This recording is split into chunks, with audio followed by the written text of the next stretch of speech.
신약 성경 마태복음 16장 1절에서 12절까지 말씀입니다.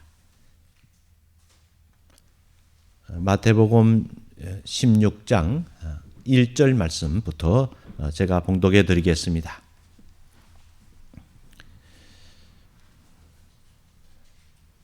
바리새인과 사두개인들이 와서 예수를 시험하여 하늘로부터 오는 표적 보이기를 청하니 예수께서 대답하여 이르시되 너희가 저녁에 하늘이 붉으면 날이 좋겠다 하고 아침에 하늘이 붉고 흐리면 오늘은 날이 굳겠다 하나니 너희가 날씨는 분별할 줄 알면서 시대의 표적은 분별할 수 없느냐. 악하고 엄난한 세대가 표적을 구하나 요나의 표적밖에는 보여줄 표적이 없느니라 하시고 그들을 떠나가시니라. 제자들이 건너편으로 갈새 떡 가져가기를 잊었더니 예수께서 이르시되 상가 바리새인과 사두개인들의 누룩을 주의하라 하시니 제자들이 서로 언언하여 이르되 우리가 떡을 가져오지 아니하였도다 하거늘 예수께서 아시고 이르시되 서로 언언하느냐 너희가 아직도 깨닫지 못하느냐 떡 5개로 5,000명을 먹이고 준 것이 몇 바구니며 떡 7개로 4,000명을 먹이고 준 것이 몇 강줄이었는지 기억하지 못하느냐 어찌 내 말한 것이 떡에 관함이 아닌 줄 알지 못하느냐 오직 바리새인과 사두개인들의 누룩을 주의하라 하시니 그제서야 제자들이 떡의 누룩이 아니요 바리새인과 사두개인들의 교훈을 상가라고 하신 말씀인 줄을 깨달으니라. 아멘. 이것은 하나님의 말씀입니다.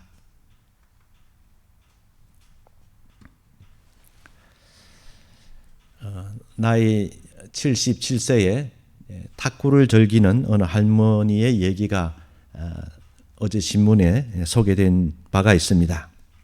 그분이 탁구에 입문한 지가 이제 10년 됐다. 그 탁구를 치면서 정말 즐겁고 활기찬 인생을 즐긴다 하는 그런 내용입니다. 자, 그분이 어느 정도 쳤길래 신문에까지 나왔겠어요.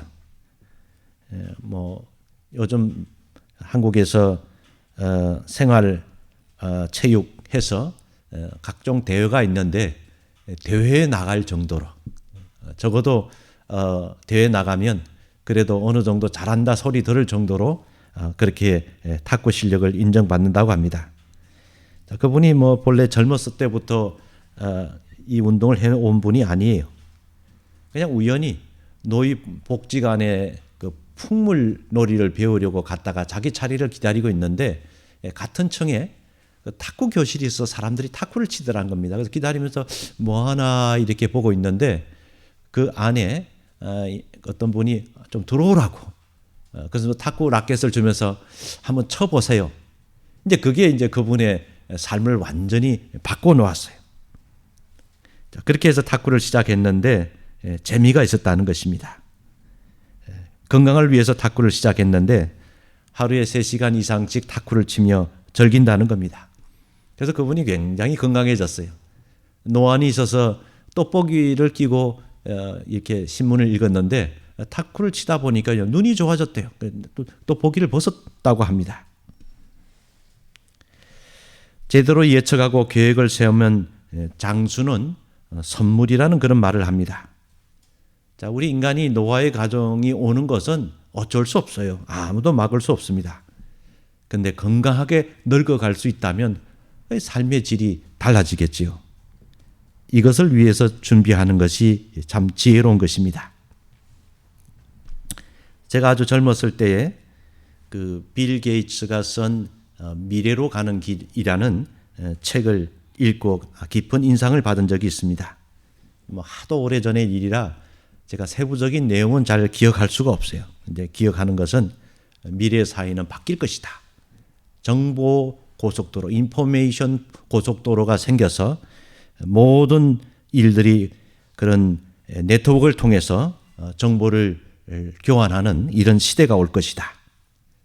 자, 그때만 해도 개인 컴퓨터가 보급되기 시작한 때였어요. 인터넷이 발달 안 됐습니다. 그때는 모뎀으로, 아주 속도도 느린 모뎀으로 이제 인터넷에 접속하는 그런 초보 단계에 있던 그런 시대인데요. 그는 이미 먼 미래를 보고 상상하고 그것을 준비하고 있다는 것을 느꼈습니다. 자, 그래서 그분이 그런 얘기합니다. 많은 벤처 기업들이 생겼다가 사라져 버리는데 그분이 세운 기업이 계속해서 성장할 수 있었던 것은 미래를 예측하고 그것을 위해서 준비했다는 것입니다. 그분의 계속 고민은 미래에 어떤 일이 일어날 것인가, 미래로 가는 길이 어떤 길인가 하는 것을 예측하고 준비해 왔다는 것입니다. 자, 이렇게 미래를 내다보고 준비하는 사람들이 있는가 하면 또 그것에 대해서 그렇게 심각하게 생각하지 않는 사람들도 많이 있는 것 같습니다. 대부분 사람들, 저도 거기에 속한 사람인 것 같습니다만은 가끔씩 후회할 때가 있습니다. 내가 미리 그것을 했더라면 더 좋았을 텐데, 내가 좀 더 젊었을 때 이것을 했더라면 좋았을 텐데 하는 그런 아쉬움. 지날 때는 몰랐는데 지나고 나서 그때 그렇게 할 걸 하는 그런 마음의 여운이 늘 있다는 것입니다. 우리 앞에 놓여 있는 미래는 불확실하기 때문에 어떻게 준비할지를 모른 채 지나간다는 거예요. 그때 가면 어떻게 되겠지, 막연하게 생각했다는 것입니다. 우리가 이렇게 불확실한 미래의 전망을 가지고 살아간다면 우리 삶의 방향을 잡지 못하는 모습일 수 있습니다. 내가 무엇을 위해서 살아간다는 확신이 없다면 여러분 삶의 에너지가 생겨날 수가 없다는 것입니다. 그래서 이런 것들이 우리들의 장애물인 것입니다. 미래에 대한 전망들, 앞으로 어떤 방향으로 갈 것에 대한 분명한 그런 방향이 없다면 우리 영적 성장에 걸림이 되는 것입니다. 잠언 29장 18절에 묵시가 없으면 백성이 방자히 행하거니와 율법을 지키는 자는 복이 있다라고 말씀했습니다. 묵시가 무엇입니까? 하나님의 계시의 말씀이에요. 하나님은 우리를 위해서 이 길로 가라라고 말씀하는데 그 말씀에 대한 분명한 확신이 없다면 삶은 무질서해질 수 있다는 것입니다. 그래서 우리 삶이 미래를 향해서 제대로 가는 궤도에 서 있느냐 하는 것은 우리는 그 미래로 가는 진리의 말씀에 인도함을 받아야 된다는 말과 같은 말씀입니다. 자, 그래서 오늘 예수님께서는 우리가 하나님의 뜻을 따라서 하나님께서 목적하는 그 길로 갈 때에 우리의 영적 성장에 걸림이 되는 것들이 있다는 것입니다. 바뀌어야 될 것들이 있다는 것입니다. 오늘 그것을 주님께서 말씀하십니다. 저는 여러분과 함께 그것을 함께 나누기를 원합니다. 첫째는 불신앙이라고 하는 걸림돌을 넘어가야 합니다. 하나님께서 이스라엘 백성을 애굽에서 나오게 한 것은 젖과 꿀이 흐르는 가나안 복지로 인도하기 위해서입니다. 그들의 미래는 약속의 땅에 들어가서 그곳에서 하나님을 섬기며 사는 것입니다. 그런데 그 가나안 복지로 가는 여정에서 그들은 종종 길을 잃어버렸어요. 불신앙에 빠질 때에 그들이 어디로 가야 될지 길을 잃어버렸다는 것입니다. 출애굽기에 보면 이스라엘 백성들이 신광야를 지나서 르비딤에 이르게 됐습니다. 그곳에 물이 없었어요. 백성들이 아우성칩니다. 모세를 향해서 불평하기를 우리들에게 물을 달라, 물을 달라. 자, 모세는 그들을 진정시킵니다. 너희가 여기서 여호와를 시험하려 하느냐? 어찌 이렇게 하느냐? 그럴 때에 네가 우리를 이곳에 인도해서 우리 다 목말라 죽게 하느냐? 분위기가 아주 험악했어요. 돌을 들어 칠 그런 분위기였어요. 그래서 모세가 하나님께 기도합니다. 하나님 도와주세요. 하나님께서 모세에게 반석을 지정했고 또 그 반석을 쳐서 물이 나오게 해서 백성들이 그 물을 마시게 되었습니다. 그 사건이 일어난 후에 그 장소를 무리바라고 불러요. 성경이 이렇게 말합니다. 그들이 여호와를 시험하여 이르기를 여호와께서 우리 중에 계신가 안 계신가 하였습니다. 그랬어요. 목이 마르고 너무 힘드니까 이 하나님 계신 거 맞냐? 하나님이 살아있다면 우리가 이런 고생을 하면서 이렇게 힘드냐? 정말 하나님 있냐? 하나님을 시험했다는 거예요. 하나님은 이미 그들에게 하나님의 능력과 기적을 보여줬어요. 10가지 재앙을 통해서 이스라엘 백성을 출애굽하게 하셨고 애굽의 군대가 출격할 때에 홍해를 갈라지게 해서 그 가운데를 지나서 안전한 곳으로 이끌어 주셨고 아침에는 만나를 먹이시고 구름 기둥과 불 기둥으로 인도해 주셨어요. 그런데 그들은 말합니다. 하나님 계신가 안 계신가? 하나님을 원망하고 불평하고 하나님을 믿지 않았어요. 그래서 이 출애굽 세대는요, 가나안 땅으로 인도했는데요, 안 들어가는 거예요. 그 땅은 사람을 삼키는 땅이고 그 땅에 있는 거민은 장대해서 우리는 몇도기와 같고 우리는 못 들어간다. 그래서 결국은 그들은 가나안 복지에 못 들어갔습니다. 40년 광야 뺑뺑 돌면서 끝났어요. 여러분, 이 불신앙은요, 멈춰선 시계와 같아요. 앞으로 가야 되는데 앞으로 못 가는 거예요. 오늘 본문 말씀에 예수님을 시험하기 위해서 이 바리새인과 사두개인들이 왔다고 했습니다. 이 사람들이 말합니다. 하늘로부터 오는 표적을 보여주세요. 우리에게 분명한 표적을 보여주세요. 자, 예수님께서 단호하게 말합니다. 너희들에게 보여줄 표적 없다. 너희들이 표적을 원하지만 보여줄 표적 없다. 내가 너희들에게 말할 수 있는 것은 이 악하고 엄난한 세대에는 요나의 표적밖에는 내가 말할 표적이 없다. 자, 예수님께서 왜 그들에게 하늘로부터 오는 표적을 보여주지 않을까요? 여러분, 성경에 보면 하나님께서 표적을 보여주시는데 인색한 분이 아니에요. 하나님께서는 표적을 보여주시는 분이에요. 기드온이 미디안과 싸울 때에 마음이 흔들렸어요. 하나님이 함께 하시는 표적을 보여주세요. 그래서 하나님께서 그에게 확신을 주기 위해서 여러 가지 표적을 보여주셨어요. 히스기야 왕이 아수르 군대와 지금 대면하고 있는데 하나님, 우리를 구원하시는 표적을 보여주세요. 그랬더니 하나님께서 해시계가 그 10도 뒤로 물러가는 표적을 보여주셨어요. 하나님께서는 분명히 표적, 믿음을 위해서 표적을 보여주시기도 하셨습니다. 그런데 문제는 이 사두개인과 바리새인들이 정말 믿어보려고, 정말 예수님이 하나님 보내신 분이란 것을 믿어보려고 표적을 구하느냐 하는 것입니다. 그들은 이미 마음에 예수를 믿지 않기로 단단히 결심한 사람들이에요. 지금 와서 요구한 것은요, 예수를 시험하기 위해서 아주 작정하고 온 거예요. 예수에게 무슨 터집을 잡고 뭐가 잘못이 있나 그것을 따지기 위해서 온 것이지 믿기 위해서 온 것이 아니란 것입니다. 그래서 예수님이 내가 보여준 건 요나의 표적밖에 없다. 요나의 표적이 뭡니까? 요나가 니느웨 성에 가서 하나님 말씀대로 40일 후에는 니느웨는 망한다. 그거 한마디 한 거예요. 사람들에게 가서 믿든지 말든지 40일 후에는 너희들 망한다.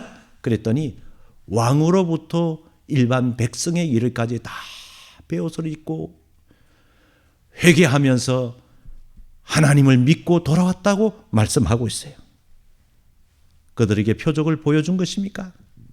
아무 표적도 보여준 바가 없어요. 그냥 한마디 경고한 것밖에 없어요. 그런데 그들은 믿었어요. 우리가 하나님을 믿고 돌아가자. 또한 요나의 표적은 뭘 의미합니까? 예수님을 계시합니다.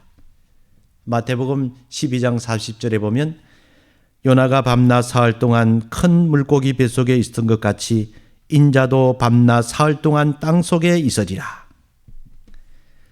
요나가 사흘 물고기 뱃속에 있었던 것, 그거 바로 나를 말한다.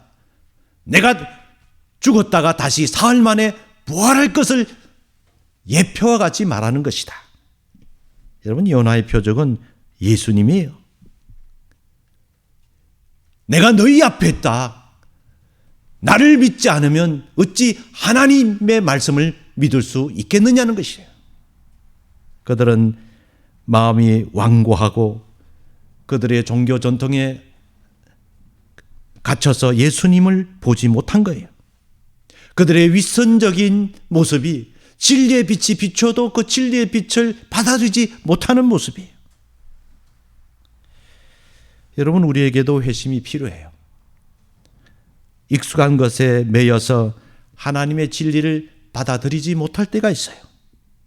알려고도 하지 않고 관심을 기울이지 않아요. 왜냐하면 내가 그동안 익숙했던 것, 내가 편한 것, 그것에 따라가려고 한다는 것입니다. 예수님은 우리의 미래예요. 죽으셨으나 다시 부활하셔서 우리들에게 영원한 삶을 보여주신 거예요. 그래서 오늘 우리 미래의 전망은요, 예수님을 통해서 우리가 미래를 보는 겁니다. 부활하신 예수님, 그 예수님은 우리들에게 영원한 삶이 있다. 그것을 위해서 예배하라. 오늘 우리에게 그 삶을 위해서 분명하게 부르시고요. 오늘 그것을 위해서 바라보면서 준비하는 것이 믿음의 삶이라는 것을 보여주셨습니다. 그 다음에 두 번째는 생활의 염려라는 걸림돌을 넘어가야 합니다. 심리 검사들이 여러 가지 있는데 그 중에 그 로르샤흐 잉크 반점 검사라는 심리 검사가 있습니다.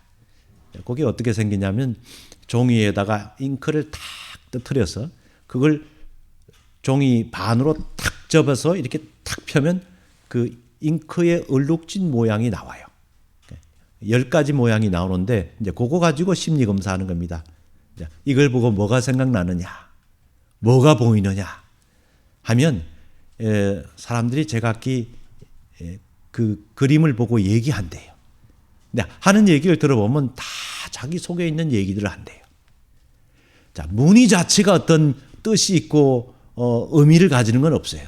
그런데 그 모양을 보고 말하는 것은 결국 자기 마음속에 있는 것들, 자기 속에 있는 고민들, 문제들, 갈등들, 자기 성격, 그걸 얘기한다는 것입니다. 그래서 그 사람을 파악하는 것이죠. 여러분, 예수님의 제자들이 예수님을 따르면서 어떤 마음을 품고 있을까? 오늘 말씀해 보면 그들의 속마음을 그대로 보여주고 있어요. 예수님께서 이 바리새인과 사두개인과 대화를 나누신 후에 그들을 남겨두고 떠나가셨어요. 그들의 불신앙이 너무 완고하기 때문에 예수님께서 더 이상 말씀하실 거 없어요. 그래서 그들을 두고서 떠나오셨어요. 그러면서 마음이 좀 답답하셨어요. 그래서 제자들에게 이렇게 말씀하셨습니다. 삼가 바리새인과 사두개인들의 누룩을 주의하라. 예수님이 이 말씀 한마디 하셨어요. 그랬더니 제자들이 자기들끼리 막 수군대는 겁니다. 아이고, 예수님이 이 얘기한 것은 우리가 떡을 가져와야 되는데 떡을 안 가져왔다. 우리가 먹을 것을 준비하지 않았기 때문에 말씀하신다. 자, 그래서 예수님께서 제자들에게 이렇게 말씀합니다. 믿음이 적은 자들아, 너희들이 떡이 없다고 어떻게 수군거리느냐? 내가 얼마 전에 떡 5개로 5,000명 먹이고 떡 7개로 4,000명 먹인 건 너희들이 기억하지 못하느냐? 내가 떡에 관해서 말한 것이 아닌 줄을 깨닫지 못하느냐? 오직 바리새인과 사두개인들의 누룩을 주의하라 한 말씀이다. 자, 예수님께서 떡 준비하라고 하신 말씀 아니에요. 그런데 제자들은 다른 의미로 생각했다는 것입니다. 이것은 예수님은 하나님 나라의 진리를 얘기하는데 그들의 마음은 뭘 먹을까? 생활에 대한 염려, 걱정이 늘 그들 마음속에 꽂혀 있다는 거예요. 자, 먹는 건 걱정거리가 아니죠. 예수님께서 떡 5개로 5,000명을 먹이는데 그 12명의 제자 못 먹이겠어요? 그런데 그들의 마음은 매일 떡에 대한 관심과 떡에 대한 염려로 가득하다는 것입니다. 여러분, 우리 신앙에 걸림되는 것이 바로 이와 같은 생활의 염려예요. 뾰족한 수가 있는 것도 아닌데 늘 생계 걱정이에요. 재정에 대한 염려, 노후 생활에 대한 염려, 돈에 대한 염려, 이게 늘 떠나지 않아요. 조금 뭐가 안 되면요, 뭐가 좀 하면요, 확 불안해가지고 막 벌벌 떨어요. 그래서 예수님께서 믿음이 적은 자들아, 아직도 깨닫지 못하느냐? 믿음이 적은 자들아, 왜 아직도 깨닫지 못하느냐? 예수님은 우리의 믿음에 대해서 말씀합니다. 우리는 여전히 떡 걱정하고 있는데 예수님은 하나님 나라를 염려하고 있어요. 우리는 무엇을 먹을까, 무엇을 입을까 염려하는데 예수님은 우리의 영원한 삶에 대해서 말씀하세요. 여러분, 우리의 믿음의 전망을 방해하는 것들이 우리의 생활의 염려들입니다. 말씀에 씨앗이 떨어졌을 때에 그 씨앗이 결실하지 못하는 이유들이 있는데 마가복음 4장 19절에는 세상의 염려, 죄물의 유혹, 기타 욕심이 들어와 말씀을 막아 결실하지 못하게 되는 자요. 우리 마음속에 너무 이 세상에 대한 근심, 염려, 물질에 대한 어떤 걱정, 이런 것들이 하나님 말씀을 듣고도 그 말씀을 하나님 말씀으로 받아들이지 못하고 그게 걸림이 되어서 우리의 신앙이 성장하지 못한다는 것입니다. 우리는 하나님의 나라와 의를 구하는 것, 이것이 영혼을 위해서 살아가는 삶입니다.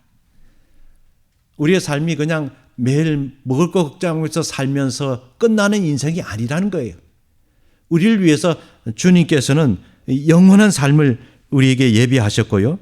우리는 틀림없이 주님 앞에 서게 될 것이고 우리가 어떻게 살아왔는지를 그 앞에서 고백하게 되는 순간이 오게 될 것이라는 것입니다. 그래서 우리가 지나놓고 이렇게 살지 말걸, 이럴 줄 알았으면 내가 좀 이렇게 살걸, 이렇게 후회하지 말라는 거예요.